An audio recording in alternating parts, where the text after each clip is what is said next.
Just a few weeks ago, Giannis Antetokounmpo made headlines when he said that he wouldn't sign an extension with the Milwaukee Bucks unless he felt that everyone in the organization was committed to competing for more championships down the line. But then, just 4 weeks later, the Bucks have responded to these comments by shocking the NBA and pulling off the biggest trade of the offseason so far, acquiring Damian Lillard from Portland in a three-team trade that had the Bucks shipping all-star Jrue Holiday, an unprotected first-rounder, and a couple first-round pick swaps to the Trail Blazers, while also sending wing Grayson Allen to the Phoenix Suns. Well, sure, this move still doesn't guarantee that Giannis signs an extension with the Bucks this offseason or even the next, but clearly, the franchise just sent the strongest possible signal that they could to Giannis regarding keeping their championship window with him as wide open as possible. The Bucks just paired Giannis with the most talented teammate he's had in his entire career in Damian Lillard, and I'm not quite sure we've actually seen a team go all in quite like this in order to convince their superstar player to stick around. Cause by trading for Lillard, not only did the Bucks drastically increase their chances of immediately winning another championship,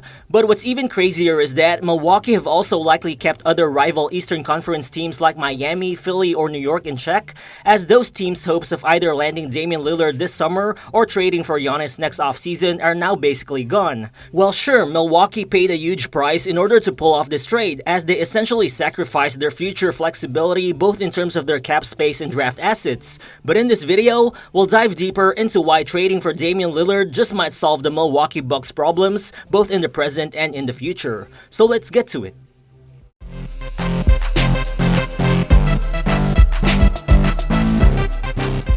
Looking at it, being able to produce efficient offense has been the Bucks' biggest weakness for the past several postseasons. Well, sure, Jrue Holiday wasn't the only reason for these struggles, but he's had a particularly steep drop-off in shooting efficiency from the regular season to the playoffs in his 3 seasons with the Bucks. As from 2021 to 2023, Holiday registered the second worst true shooting percentage among all 43 players to attempt 300 shots in the playoffs, ahead of only Dillon Brooks. Obviously, Holiday provides elite defense, but his overall impact was just lessened by his shooting inefficiencies in the playoffs, which only further condensed the floor for Giannis in the half court. But now enter Damian Lillard, a guy who can generate great offense regardless of who's around him, whose ability to control the game and to take over in the clutch is something that Milwaukee's never had from a perimeter player during the entirety of Giannis' time with the team. This is why having Dame is such a huge upgrade for Milwaukee, especially considering the tough shot-making issues that constantly plague them over the past few postseasons. Well, Dame's raw numbers are already fascinating as it is. Last season, he averaged a career-high 32.2 points together with more than 7 assists per game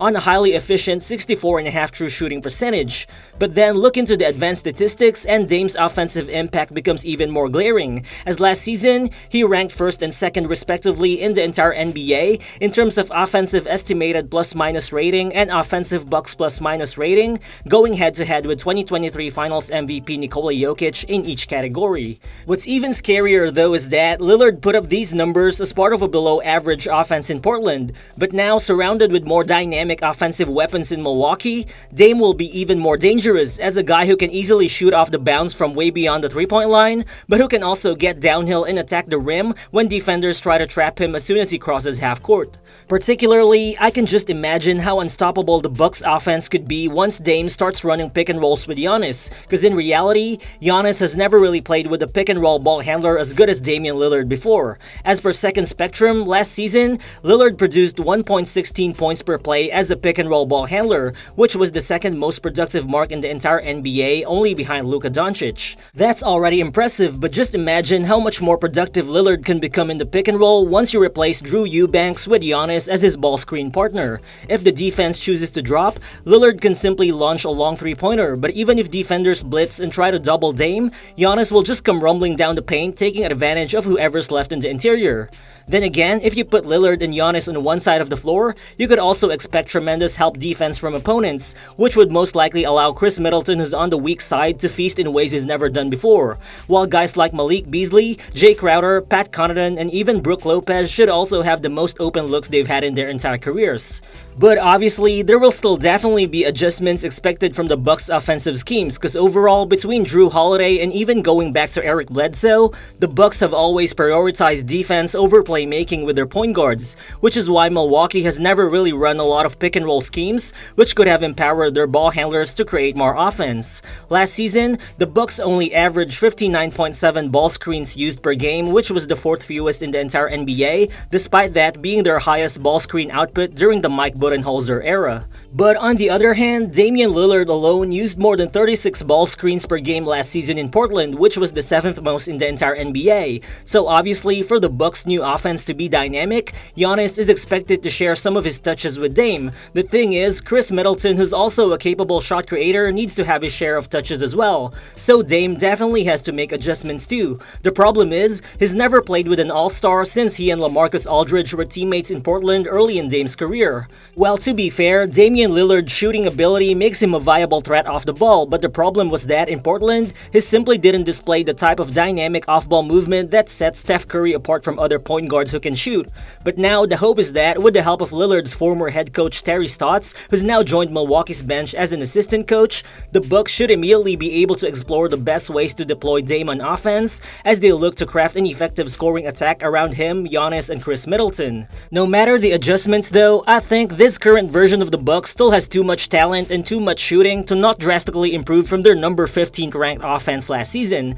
So if any, Milwaukee's championship ceiling should still be determined by what they can do on the defensive end. Well, again, losing a perennial All-NBA defender in Jrue Holiday, as well as a hard-nosed player like Grayson Allen, will substantially weaken the Bucks' defense, especially from the perimeter. But I think there are enough reasons to believe that this team could continue being good on that end. Well, sure, Damian Lillard is a disengaged defender at best, but it's not necessarily his fault that the Trailblazers have ranked 27th or worse in defensive rating in each of the past 4 seasons. However, as a skinny 6'2" guard who focuses much of his energy on offense, Dame certainly wasn't a plus defender either. I think he isn't particularly great at navigating screens as a pick and roll defender, but the good thing is, Brook Lopez is one of the best drop coverage defenders in the NBA, while Giannis is an elite help side rim protector who could always be the Bucks' last line of defense. Both players will definitely provide more cover for Dame than Yusuf Nurkic or Jeremy Grant ever did in Portland. Also, I think many of the same things that were so enticing about a Damian Lillard, Jimmy Butler, and Bam Adebayo trio in Miami still remain true in Milwaukee, as the Bucks also have a lot of effective and switchable wing defenders who can make Dame's life easier on that end. Pat Connaughton is a reliable perimeter defender who can hold his own against most guards and wings. Jay Crowder is tough and has the ability to handle bigger players one-on-one, while last year's first-round pick Marjon Beauchamp is also expected to play a bigger defensive role for the team sooner than later. Add in healthy Khris Middleton to the mix and he's another solid wing defender for Milwaukee who can now also channel more of his energy on that end, with Damian Lillard carrying more of the scoring workload. The Bucks might not be the same elite perimeter defensive team, but they shouldn't be below average either. So now, the challenge here for first-year head coach Adrian Griffin is to be able to employ the best perimeter coverage scheme which could provide assistance for Lillard defensively without giving up the rim protection principles that have made Milwaukee so dominant on that end for years. Looking into the bigger picture though, there are still definitely a couple of concerns here for the Bucks moving forward. Khris Middleton's durability has been questionable, Brook Lopez will turn 36 next year, and just like Giannis, both Middleton and Lopez could also be free agents by 2025.